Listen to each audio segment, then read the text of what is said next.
I was ready to think about something else. I was a little burnt out. I worked through the pandemic. I'm a mom of 3. So I was just looking for something that would still feed my soul intellectually, but maybe provide a better flexible lifestyle.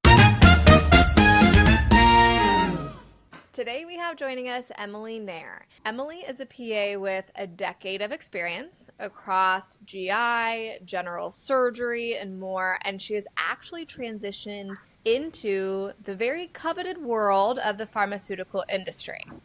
If you've ever tried to do this transition, it's really tricky. And so Emily is going to give us the full scoop on what it actually took to make it happen and if it was worth it. So thanks for joining us, Emily. Yeah, thanks, Kristen. I'm happy to be here. I've gained a lot of knowledge from a lot of people, and I'm happy to share kind of my journey and the key things that I think could help someone looking to do the same journey I went on to my current employment role. I'm also generally a fan of Millionaires in Medicine, and a fun fact is me and Kristen actually used to practice together at night in different roles, but Kristen is a big mindset person if you haven't listened to her, so she really rubbed off on me during this journey. So a little shout out to Kristen. Thanks, Emily. I appreciate that. Before we talk about what it's like to be in industry and maybe why someone would even be interested, let's just give the lay of the land of why you wanted to make a transition like this to begin with. Absolutely. So, I graduated PA school in 2015. I started my journey in a private practice gastroenterology group, learned a lot, had some great mentors, actually started with some friends from PA school. So on paper, it was one of the best jobs and I learned a ton. But over time, I wanted to expand my skill set, and my group was going through some transitions and changes that didn't really align with my goals. So I even transitioned from general GI to general surgery, cross-covered in orthopedics, cross-covered in trauma. So I know to my core I can learn things and I'm okay with change. So after practicing about 9.5 years, I was ready to think about something else. I was a little burnt out. I worked through the pandemic. I'm a mom of 3. So I was just looking for something that would still feed my soul intellectually, but maybe provide a better flexible lifestyle. And again, I wanted to learn something new. It had already been an interest of mine, probably over the last 2 years before I decided to make the change, based mainly on a good friend who worked in a commercial role for a pharmaceutical company and was always telling me, hey, you can do this, think about it. So then I kind of took her advice seriously and started my journey. Yeah, I think, Emily, where a lot of people get stuck is they don't necessarily really evaluate how things are truly going for them at work if they have a clinical job. And then if they do that, and they establish hey, I'm actually not feeling overall good about where I'm at professionally, they're a little bit scared to make a change. Maybe they don't know about other options, or maybe they're just comfy cozy in their little box of comfort zone. But either way, it is hard, I think, to even take that first step of saying maybe I could leave clinical medicine and maybe I could repurpose these skills. Yeah, absolutely. I think change is hard, whatever phase of life you're in. People in medicine, I always describe, are kind of like farmers. They're consistent, they show up, they're not always ready for change. So even being in the culture of medicine, making a big change and basically a career change, it was hard to continue to motivate myself at times to do it, because you're surrounded by kind of an echo chamber of this is what you do. You become a PA and you work. But I knew it was no longer serving me and my husband's goals and the flexibility I needed in my family life. And I haven't looked back. The skills I learned through the process and now working on the industry side of things has been a great growth moment that I wasn't really even getting in clinical practice. I was practicing at the top of my skill set. I had done multiple specialties. I had sat on APP advisory boards. I felt like I had done all the things that could kind of fill my cup as a PA. So that was another motivating factor of why I decided it was maybe perhaps the chance to start working on this.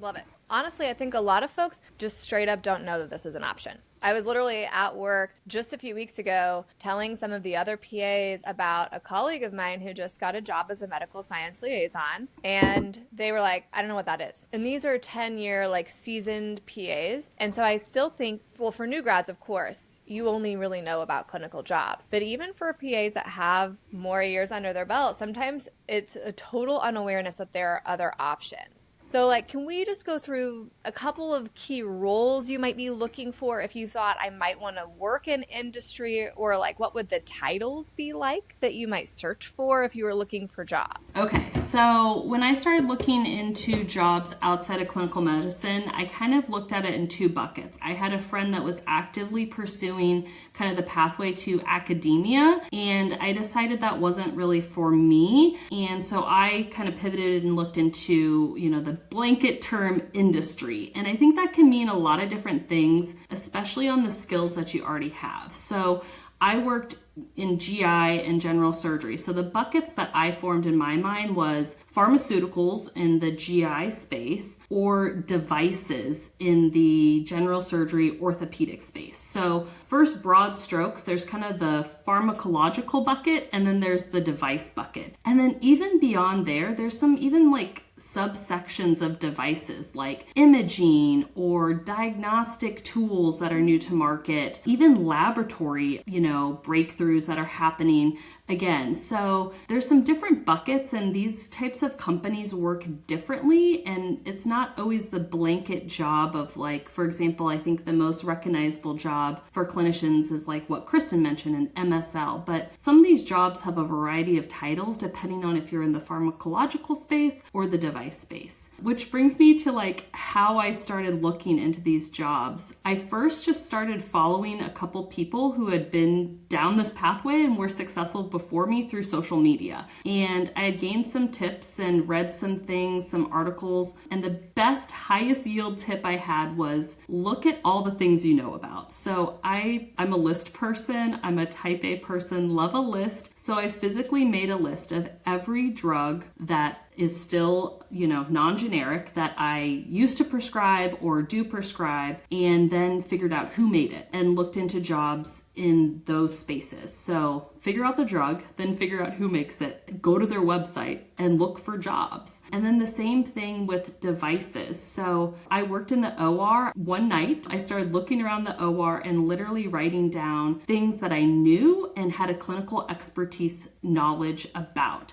So, things like even the table the patients were on, the imaging, like the C-arm in the OR, someone makes that. And there's jobs surrounding these items that you interact with and probably forget that you have deep knowledge about. And then even to the minutia detail, again, I'm a list gal, and I was like, there's things all around me. Even like the disposable tubing or, things that actually get thrown away, someone still makes that stuff. For example, in the GI space, I was doing a deep dive into who produces all the things that go into like an ERCP. So the scope, the biopsy, tools. Not that I've ever done an ERCP as a PA, but I have deep knowledge of how that works, how it's done, and the logistics behind some of that technology. So my biggest advice to anyone going down this path is just start with a wide bucket of what are all the drugs I know about and have clinical expertise about, and what are the devices or things that surround me, because there's jobs and companies behind these tools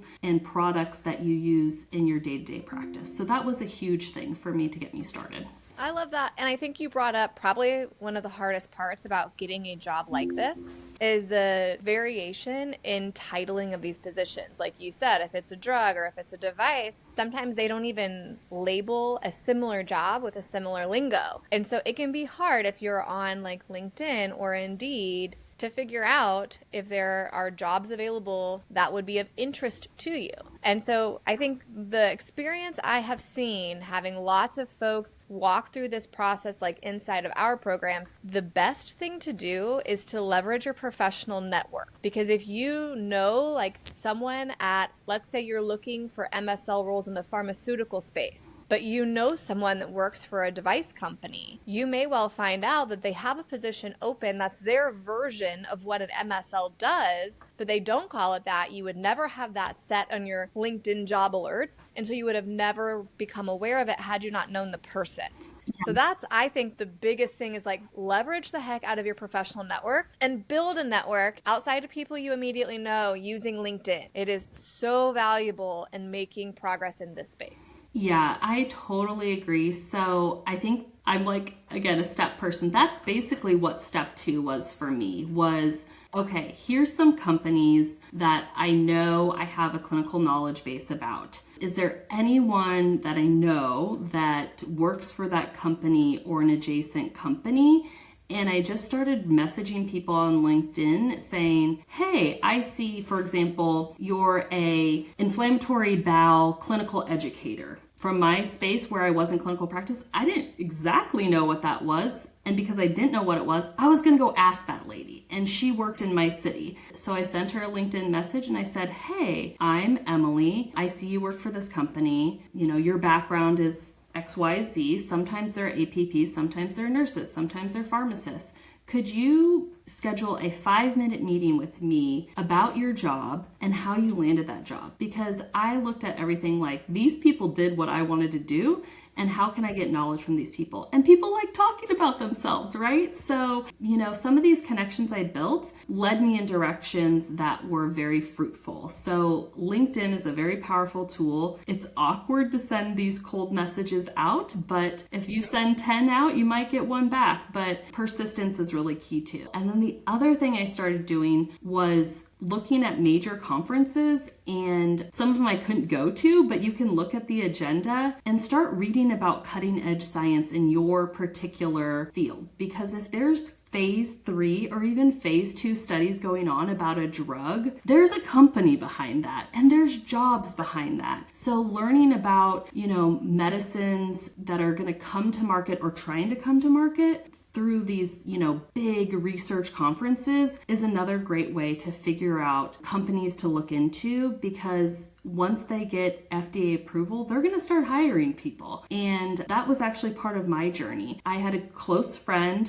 who I knew. She was my rep as a PA in the hepatology space. And she was a mom. I'm a mom. We both live in Indianapolis. She knew I was interested in industry. If she didn't know that, she would have never told me this. And so she landed a job with my now current employer and she told me about it. So then I started looking into the company and then ultimately found the role that I now work in, which is in medical affairs, and she works in commercial. And that's another big distinction in the pharmaceutical world. There's lots of different categories of jobs. There's commercial jobs, which I think everyone thinks that they're sales jobs, because again, as PAs or NPs, those are the people you probably have seen in your office. And then there's medical affairs role, which is what I describe as kind of the science support of the company and the science and the drug. But there's even roles inside of those 2 buckets that now being on the inside, I would have absolutely pursued, but you don't know what you don't know. So as an example of my networking, I have a close friend who was in medical affairs and then now is in the commercial space, but as a patient advocacy department. So she's not in sales, but she still falls into the umbrella of commercial. And I've also seen it the other way. I've met industry people that started in the commercial world and have a clinical background and then made the bridge to medical affairs as their ultimate goal, you know, through time. So that's my other huge advice, is if the door cracks open for you and maybe it's not what you initially imagined, if you're ready to make the change, make the change. As my husband said, what's the worst thing that can happen? If you don't like it, you can be a PA again, or you gain some really great skills that you've never had before and you can leverage that to your next job.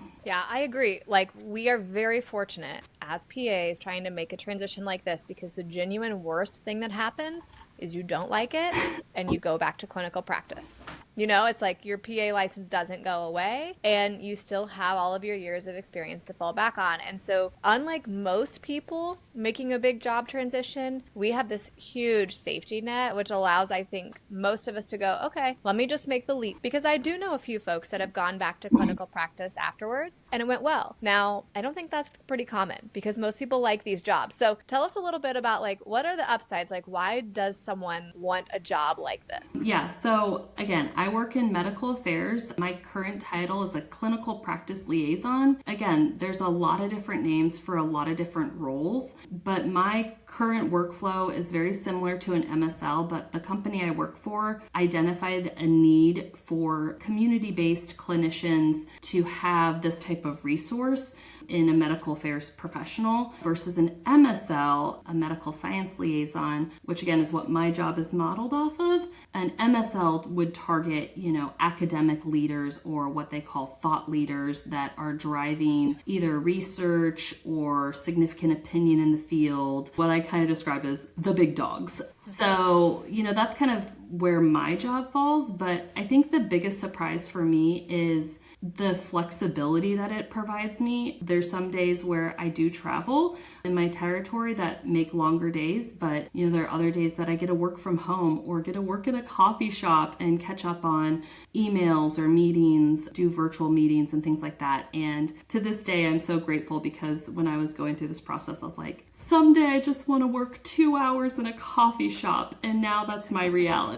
So the flexibility is probably the biggest one for me. And then again, I think a core value of mine is like a growth mindset. I know I can learn anything, and this job has provided me skills that I would have never gotten the opportunity to do as a PA, or even just learning about how this industry works from even just a functional status of like the regulatory aspects of it, or launching a drug in the United States, and even getting to see and hear about how it gets launched in Europe and things like that. So learning all these things and gaining skills and knowledge in my role has been fantastic because I kind of felt as a PA I had maxed out, my learning there, and I was pretty burnt out.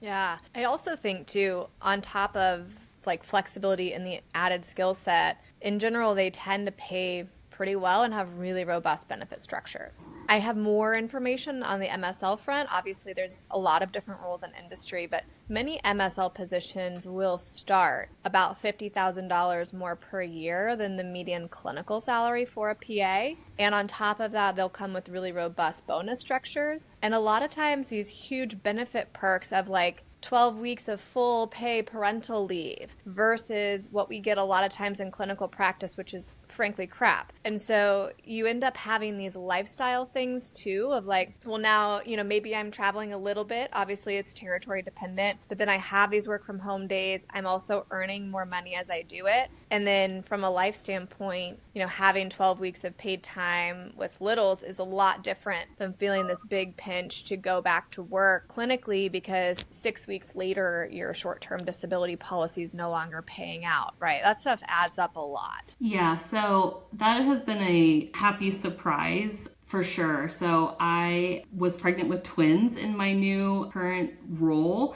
and I had almost 5 months of paid maternity leave. I would also say that Kristen's absolutely right. The pay structures for your base salary do tend to be higher than a PA/NP role. I do think it's sometimes geographically dependent. Of course, if you're living in New York and California, that change may not be exactly translatable, but also there's other like the health insurance, for example. I carry all my kiddos on mine, and my husband's a mechanical engineer, and my pharmaceutical benefits have beaten his engineering benefits at a large company. So those things have been very happy surprises, as well as, even just the culture, I think, is very positive. So obviously that's not monetary, but I would say for the first time in my life, I've had a manager who wants to mentor me and see me succeed and lift me up. And, as a PA, you might have like an office manager who manages your schedule, and you have an attending physician who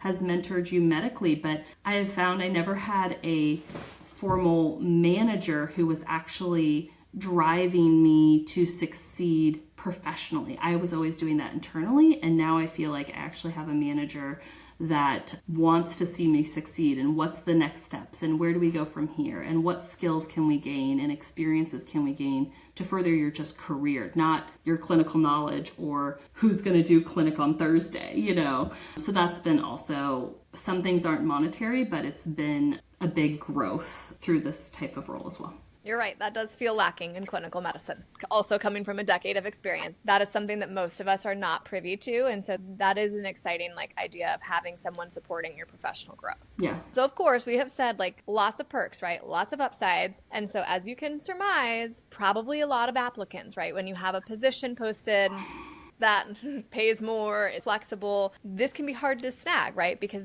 all of these upsides create a lot of applicants. What did you have to do to actually get the job? What did that process really look like for you?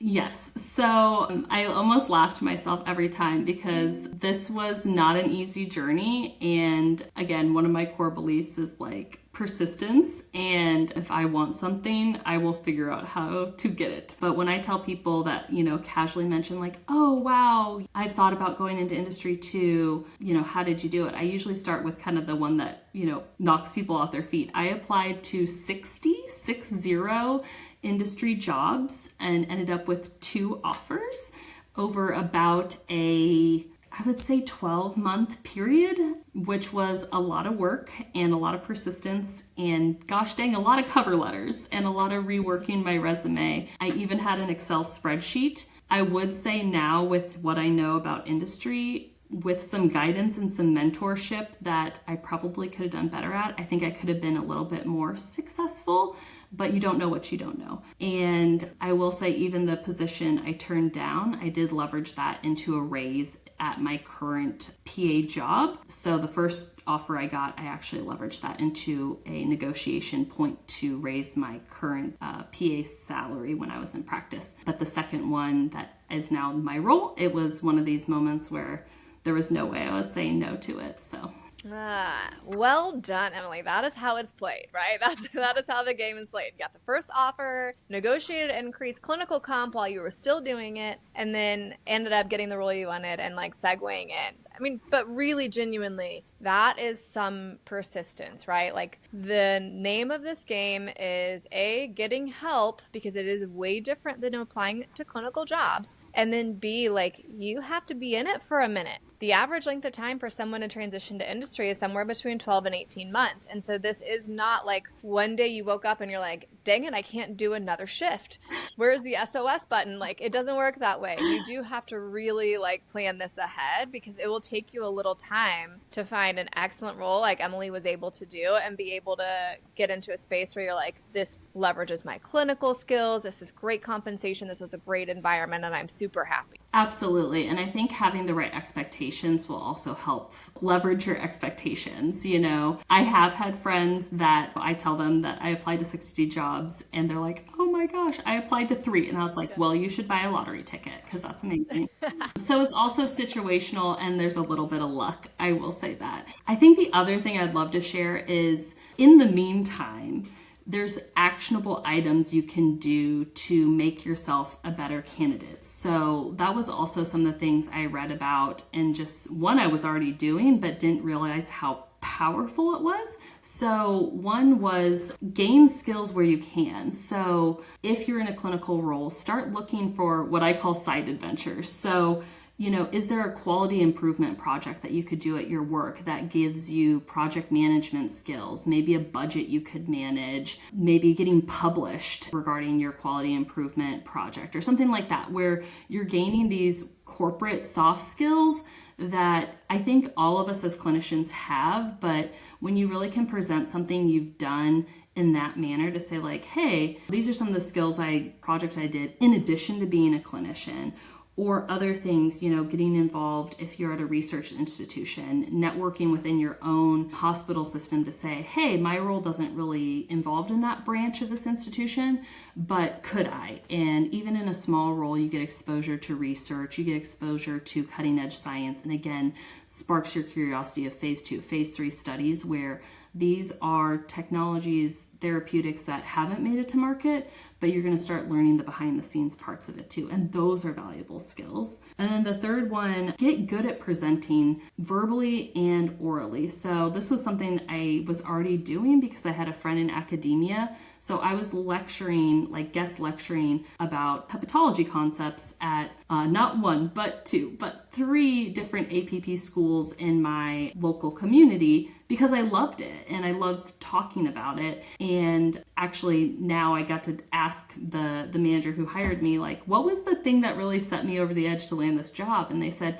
well, you had all this like presentation skills that you described in your interview. And that's what I do now. You know, I will give lunch presentations or a dinner presentation. And if you already have that skill that you can bring to the table, you can gain those skills right now. And I think a lot of academic institutions love having guest lecturers that are clinicians because it's another perspective for their students. Yes. I love that you called it side adventures.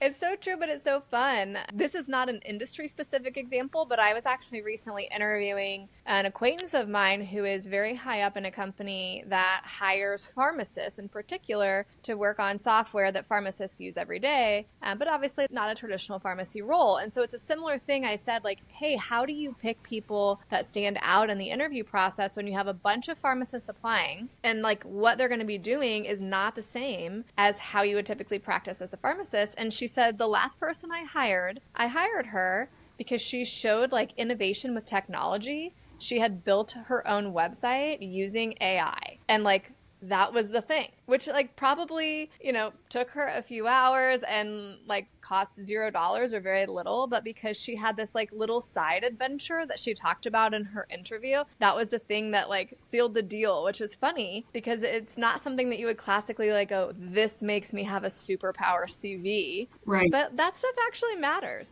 Yeah. And honestly, when I was doing this guest lecturing, in my mind, I did not think that this would translate to industry, but that's probably one of the soft skills that has translated the most, which also leads me into one of the, maybe another point to make. I've gotten to share some of these tips with a couple people I networked with through my job and in my prior life as a clinician. And I think as you know, healthcare providers, APPs in particular, we know how to write a resume to be a PA and an NP. And a lot of those skills do translate, but it's kind of a thought process of like, how do I sell myself to my best ability and not undersell the value I have? So some of the skills you have, you can rework to these kind of soft skills. Like, for example, collaboration. Who in healthcare is not collaborating with your office staff, floor nurses, your attending physicians, schedulers, insurance companies, peer-to-peer? You are an expert collaborator, so tell people about that, you know? Or another one is communicating complex scientific ideas to a wide audience, right? So when you're doing a consult to a cardiologist, you're, as like, let's say GI, you are describing a complex scientific concept to a wide audience versus how you explain the same thing to a patient. Different skills to different audiences. And again, that's a really great soft skill that you could translate into an interview or into your resume and things like that. Or even like relationship building, right? That's a big thing that I do in my current role is, you know, talking to healthcare providers, relationship building within a health system. And I've already done that. I knew how to do that as a PA in my own health system, working on like the APP advisory board or, you know, setting up a Hep C clinic, building relationships with referrals and things like that, a radiology department. Like, so we all do these things. So you really want to work on how to sell yourself too, because I think the mindset is like, oh, I've never done industry. I've never worked in the corporate world. Well, these skills you do have, and it's just about presenting them in a way that shows your value. I love that. I very often honestly say that most like clinicians are not going to make it all the way till like 67 years old working full time in clinical practice.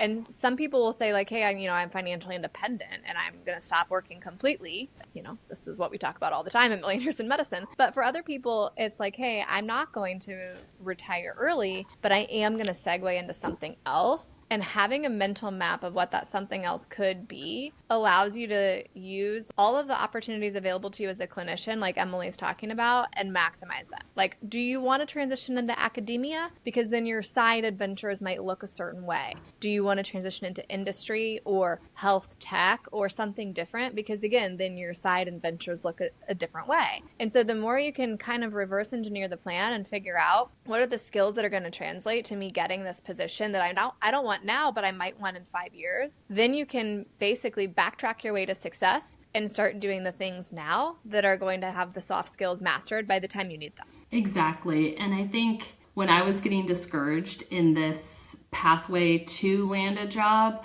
I think that actually helped me stay focused of what can I do like today or tomorrow or in the next month that I can then describe in an interview or put on my resume that maybe makes me stand out. And I think just like the power of persistence and creativity, like be a creative problem solver, because if you also pigeonhole yourself into, I don't want to do sales. I've heard people say that. Well, I've met several now senior MSLs and MSL managers and even executives that started out in sales. So don't turn away from a good opportunity or a good company just because maybe that's not what you envisioned, because getting that crack in the door is worth everything. And I'm very grateful for the opportunity I was given. But even retrospectively, I think I could tell anybody, like, if you get that crack in the door where the door is going to open for you, even if it's not what you put on your dream board or dream job to enter into industry,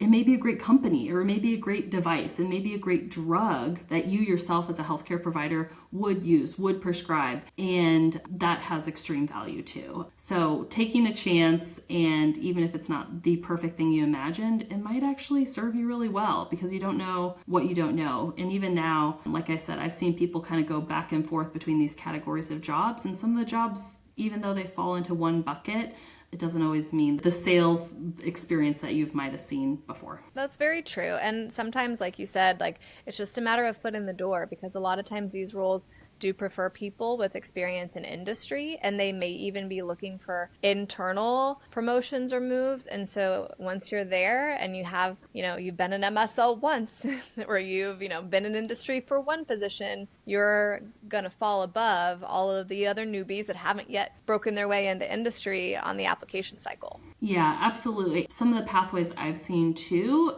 especially being a clinician, even if you start, like I said, not in like the dream perfect job, you never lose your skills as a clinician. You are always going to be able to speak at that high level and have that scientific lens and view and ability. And again, don't undersell yourself. Like I remember being in interviews and saying, hey, look, I don't have sales experience. I don't have my doctorate, but let me tell you about me. I am a fast learner. I am persistent. I am comfortable in a wide variety of settings, and I know my track record and I will do a good job. You know what I mean?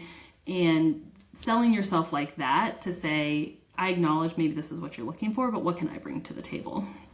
I like that. But that takes a certain level of confidence and self-awareness, and that is built over time. Yeah, I cringe to think about probably the first interview I got with the first shot that I did not get. I got a lot of no's, and the more practice you have in these interview moments, I think the better and better you get. So even the first no, I think, is a win, right? You still got an interview, and I think even that is a learning experience and a growth experience. Yep. Interviewing itself is its own skill set. And that's one of the reasons, honestly, I think really successful PAs, even if they stay in clinical medicine forever, do make it a habit to apply an interview, because then you're kind of mastering the skill set of interviewing, which is its own thing. You're already like sweating through your shirt to be able to perform or like really put your best foot forward. It's hard. And then once you're past that, to then master the art of negotiation, which is a whole nother cringe topic of conversation.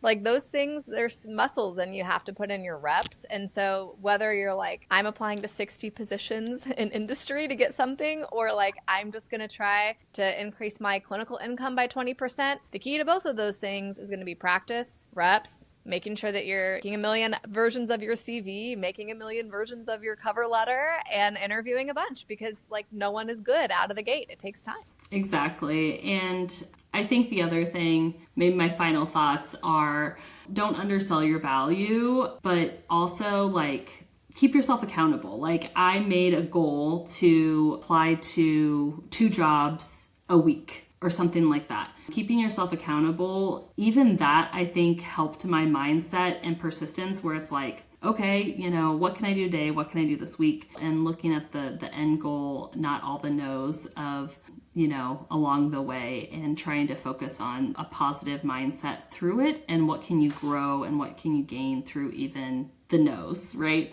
Because I think if you've been a clinician, PA, NP for a while, you've been in tough situations before too.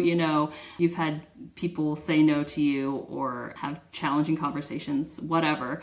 So it's nothing new, but it's a new way of stretching yourself and growth. And I think one of my best mentors once told me, like, if you're not a little bit uncomfortable, you're not growing and you're not learning. So I think when you feel that, like, oh, this feels like cringe or this feels uncomfortable, it means you're growing and you're learning.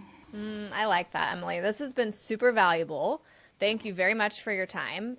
If someone has more questions or wants to reach out to you, is there a best place for them to find you? Yeah, so maybe it's your step one. It's LinkedIn. So even if you are interested in connecting and maybe talking to me about my journey in detail or had a specific question, find me on LinkedIn, because one, it'll make you make a LinkedIn and you'll have to find me. So I am connected with Kristen, I think, on LinkedIn. So that's another helpful way to find people. There's like these aspects of LinkedIn. It has kind of like how you are connected to people. So I can always answer specific questions or help people along the way. I've done that for a few people already who have now landed industry jobs, and it's been really rewarding to me as well. So love it. Well, thank you, Emily. Hope this has been valuable for anyone thinking about a segue out of clinical medicine. And whether you're a new grad or pretty seasoned, I think there's some things you could take away from today. So thanks for your time. Thanks, Kristen.